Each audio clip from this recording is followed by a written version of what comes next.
Hi guys, it's me, Mental Luna, and today I'm reviewing the Lego Movie 2. Where did I start? Let's just start with the soundtrack. So, the soundtrack is fun, it's whimsical. I'd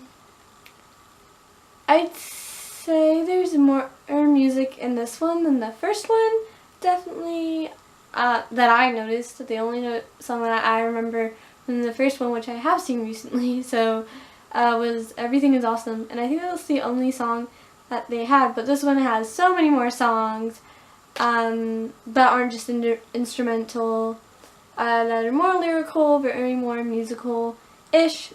They were fun. I probably wouldn't listen to them on my own time, but they were fun for the movie. I definitely still love the animation. I love how they animated it to look like Lego blocks. Blocks. Lego blocks. Yeah, okay, sorry. I just love that. I've always loved that, and I just think it was just so cool in the first movie, and obviously they would bring it back for the second one. I enjoyed that. And I also really enjoyed having kid actors come back to reprise their roles. Definitely I love, because it's just, Legos are all around people, and how they play with them, and so it's like an older brother and a little sister fighting and trying to get along as they play with Legos, and that's kind of the whole premises of the movie, but it's there are like scenes with probably I'd say a good 20 minutes of real life, but for the most part the whole movie is just Legos.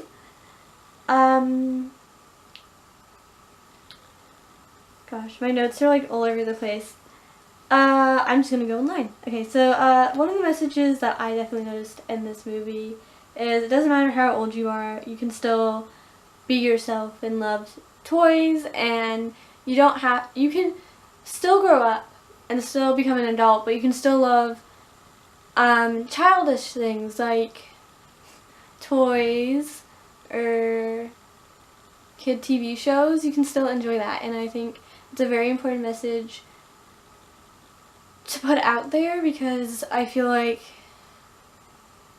in society people need to feel like when they're older they can't have toys anymore. That goes to their children. They don't really get to have that, I guess.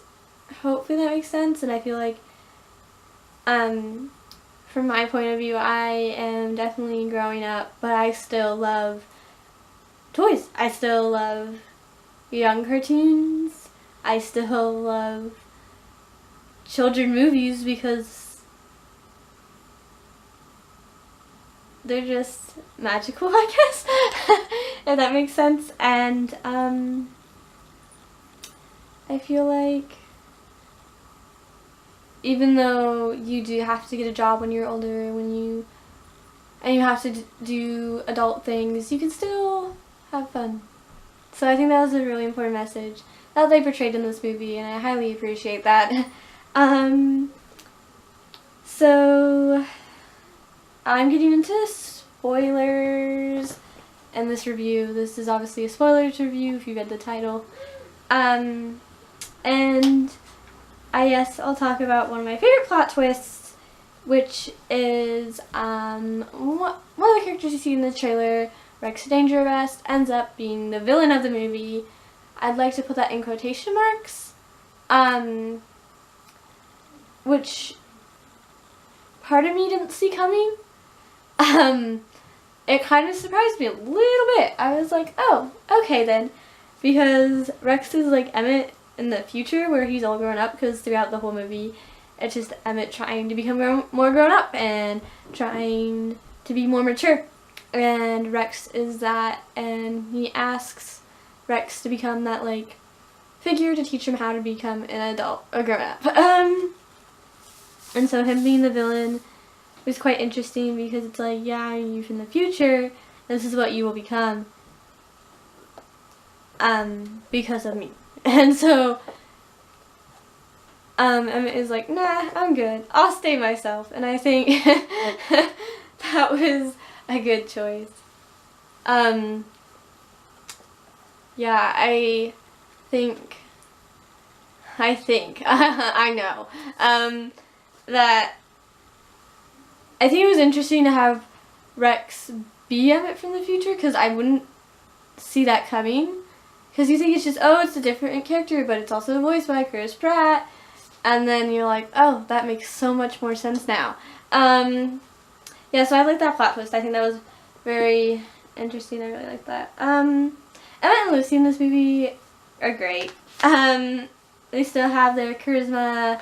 I love how Lucy is more of like the realist, while Emmett is more of that childish, more upbeat person in this apocalyptic world. I really like that. I thought that was funny. And I also like how there's this whole thing about Lucy and her black hair, and so she goes, there's this one part where like they end up in a spa and they're washing her hair, and it turns out just being blue and pink, and everybody's like, oh my god, you totally like dyed your hair. And she's like, of course I didn't dye my hair, I just Sharpied it to make it look black. Doesn't mean I dyed my hair. And it's like, okay, so you obviously dyed your hair. But I like how even Emmett confronts her and she's like, no, I was just at a spa, I didn't Sharpie my hair. And I love that. I do like Rex Dangervest. He was an interesting character. He had, I guess, some depth to him, considering that he is Emmett from the future if he grew up the way that Rex wanted him to, because Rex was like, oh yeah, I was left by my friends, now you will become the same way, and you will have to become this person who is me. And I think that was an interesting dynamic. Yeah, I'm trying to get these thoughts into words. That's not happening today. I also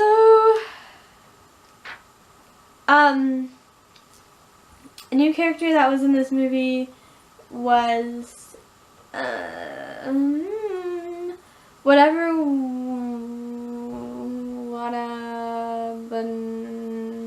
how do you pronounce her name? It's like the thing that can change into multiple like things.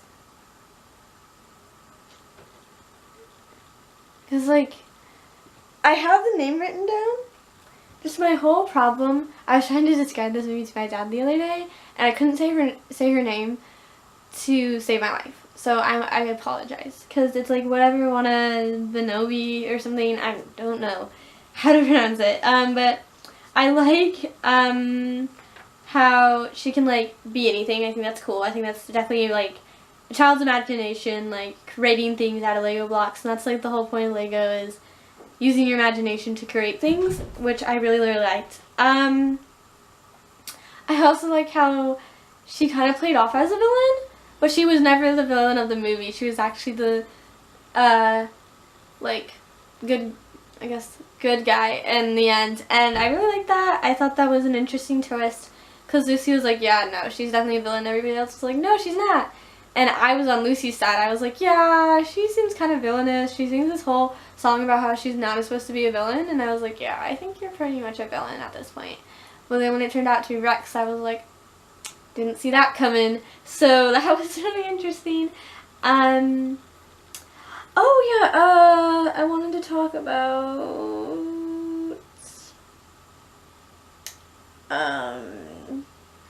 who else? Oh, yeah. So that one, I'm forgetting her name. I should have looked it up. But the one who's like a fairy, and she was okay. I mean, I wasn't like loving her. Who like captures everybody. She captures everybody and takes them to whatever wannabe or whatever. And she was fine. I didn't mind her. I don't think she had anything to add to the story. Mostly, I mean, other than telling, like, I guess she's kind of important, but she didn't seem important. I feel like she was just there, at some parts, but whatever. I liked all the different like solar systems and worlds. I thought that was really cool. How they were all unique. Like one was just Lego friends. One was like this like trash planet that's just Lego bricks, loose Lego bricks, which I thought was cool and different. There's like this crystal vampire spa place, which was weird, but was also really cool. And then there was like Wanobi, whatever her name is, Wanobi. Sorry, I'm not trying to make fun of it. I just cannot pronounce his name to save my life.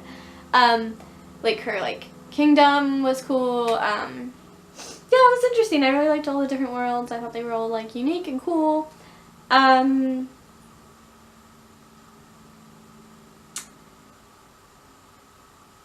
Yeah, there's still humor in this movie. I think it was a little bit downplayed just for the more serious parts, because this one is about, like I said, growing up and becoming more mature, but also still loving the things that you love. So I definitely know there's more seriousness in this movie, but it's also very enjoyable, and it also has a lot of funny parts as well. So there's like a really good balance. Mamageddon is like this whole like vision that Emmett has in the beginning of the movie, and it ends up being after the sister and the brother get in a fight. Their mom is fed up with them always fighting over Legos, and she's like, you guys have to put it in storage. And that's what Mamageddon is. And I like how it's a play on words. There's a lot of like play on words on this, like Mamageddon, or where whatever wanna be Nobi, she like whatever you wanna be, whatever you wanna create, which I thought was cool, like the play on words. I liked that. I thought it was like, at first I didn't catch it, and then as the movie kept going on, I was like, oh, like, even without, like, Lucy mentioning, you know, it's Mamageddon, even before that, I noticed it, and I was like, oh, that's a play on words, or, like, whatever her name is, whatever, wanna know, God, I cannot say that name to save my life, I'm so sorry. I like how they, like, did that. I thought that was cool.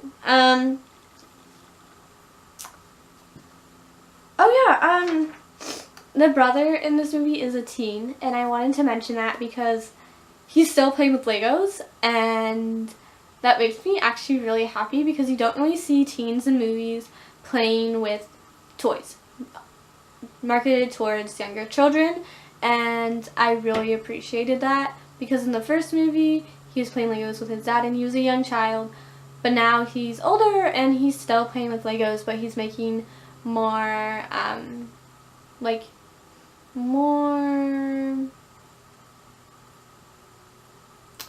what would you say, like more advanced architecture and lands with it, which is cool. Like I really appreciate that they put a teen playing with toys in a movie because I'm a teen and I play with toys, not gonna lie. You guys know, you've seen my videos, I review toys, and I really appreciated that. I don't really see that much in movies, and that made me really, really happy. And then the returning cast is so great. Batman is still really funny. The astronaut Lego guy, he was fine. He gets on my nerves a little bit. But whatever. Unikitty is still Unikitty, and I love Unikitty. I loved her in the first movie. I still love her. Oh my god, I love Unikitty. I love cats because I've had cats. So Unikitty, like, it's cute, and I love her. Yeah, the supporting cast isn't really, they're in the movie, it's just not in the movie as long as, like, Emmett and Rex are, and Lucy, which is fine, like, I'm not complaining. There is some, like, references to, like, time travel, because Rex does time travel to, like, save Emmett from hitting asteroids in the beginning of the movie, and you, like, see the DeLorean from Back to the Future, the TARDIS, from Doctor Who, and all these other like time traveling machines, which I really like. That made me smile. Oh yeah, I forgot to mention, this starts right after the so the beginning of the movie starts right after the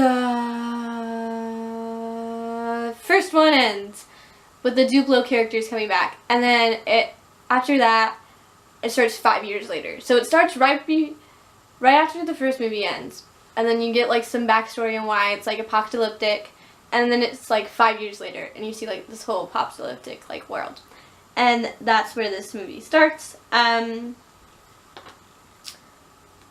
This was a really fun movie to watch.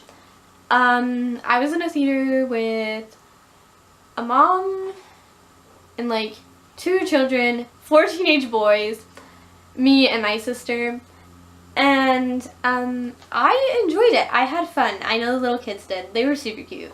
They were like having a great time, and I was too, and I laughed at some of the jokes, not gonna lie. I'm not like afraid to laugh in public, not gonna lie. Like, I don't care. So like I laughed. I was like loving some of the scenes. There's this one scene that's like my favorite scene in the whole movie, which was just like, I like how it was done. And it's where the little sister is packing up all the Legos, and she sees Lucy, and she's putting her in to the Lego box, like the storage box, and the music cuts out, and you hear like silence, and you see her like drop Lucy, and it does this like click sound where she hits the Legos, and I thought it was just such a powerful moment, and I really, really liked how they did that, because all you hear is like her, like the, when like, you know how you like hit 2 Legos together, like that's the sound that you get, and it was just so powerful, and I loved it, and that's just me geeking out over filmmaking, because I love filmmaking, and I would love to do that when I'm older. Definitely, that's like my dream. But I liked it. It was a very solid movie. I liked Lego Movie and Lego Movie 2 equally. I think they were both really great movies, and I definitely recommend you guys to check it out. If you like Legos, if you just want something just fun to watch, something to enjoy on like a Saturday afternoon, or like, if, I don't want to say if you don't have anything else to watch, because this is a movie like you could watch whenever. But definitely like a Saturday, like a rainy day movie. This would definitely be that. And yeah, I totally enjoyed it. I liked it. It was a solid movie. It's not like one of my favorite movies, but it's a good movie. I would see it again. Yeah, I'd do it. Yeah, but thanks guys for watching. Please subscribe, comment, and thumbs up this video if you liked it. Please comment down below if you've seen this movie and what your opinions are, if you liked it, if you disliked it. I'm definitely willing to hear what you guys have to say, because I'm definitely open, and I'm definitely willing to listen to opinions, and if you don't like it, tell me why. I definitely want to know why. If you liked it, the same reason, just tell me why, and I will definitely, I do sometimes respond if you guys just have questions about what I thought of the movie more in depth, because sometimes I don't get all my thoughts out on video, and I'm definitely willing to answer comments if you guys have any about movie. Yeah, so thanks guys, and you can follow me on Instagram and on fanfiction at MythicalLuna, same way it's spelled here. So yeah guys, thank you for watching, and bye!